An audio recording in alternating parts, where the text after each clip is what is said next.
여러분 안녕하십니까? 2022년 10월 29일 이태원의 그날 이후 200일 가까이 지났지만 가족들의 달력은 멈춰 있습니다.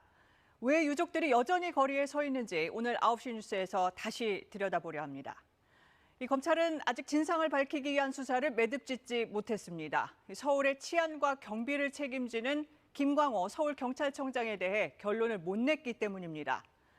그런데 KBS가 취재해보니 경찰 또 검찰 수사팀 모두 구속 의견을 냈지만 대검찰청이 구속영장 청구는 물론 기소까지 미루고 있는 걸로 확인됐습니다. 첫 소식 원동희 기자의 단독 보도입니다. 이태원 참사를 수사한 경찰은 김광호 서울경찰청장에게 업무상 과실치사 혐의를 적용해 검찰로 넘겼습니다.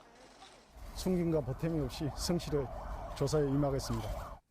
참사를 예견하고서도 방치해 수많은 사망자가 발생한 데는 김 청장의 책임이 있다고 판단한 겁니다.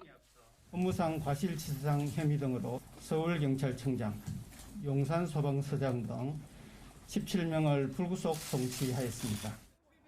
경찰은 특히 사건 송치 전 검찰에 구속이 필요하다는 의견도 수차례 전달했던 것으로 확인됐습니다. 사건을 넘겨받은 서울 서부지검은 김 청장의 집무실을 2차례 압수수색하고 2차례 소환조사했습니다.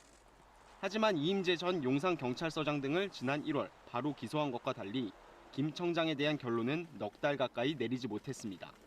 KBS 취재 결과 검찰 수사팀은 김 청장에 대해 구속영장 청구 의견이었지만 대검에서 반대한 것으로 확인됐습니다.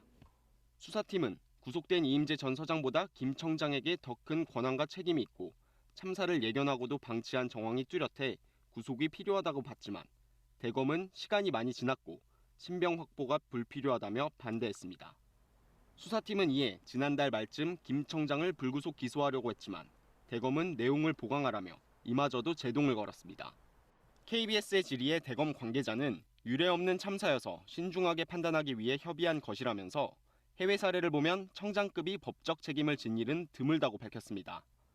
서부지검은 대검과 마찰이 있는 것은 아니고 서로 협력하면서 종합적으로 수사 중이라고 공식 입장을 밝혔습니다. KBS 뉴스 원동희입니다.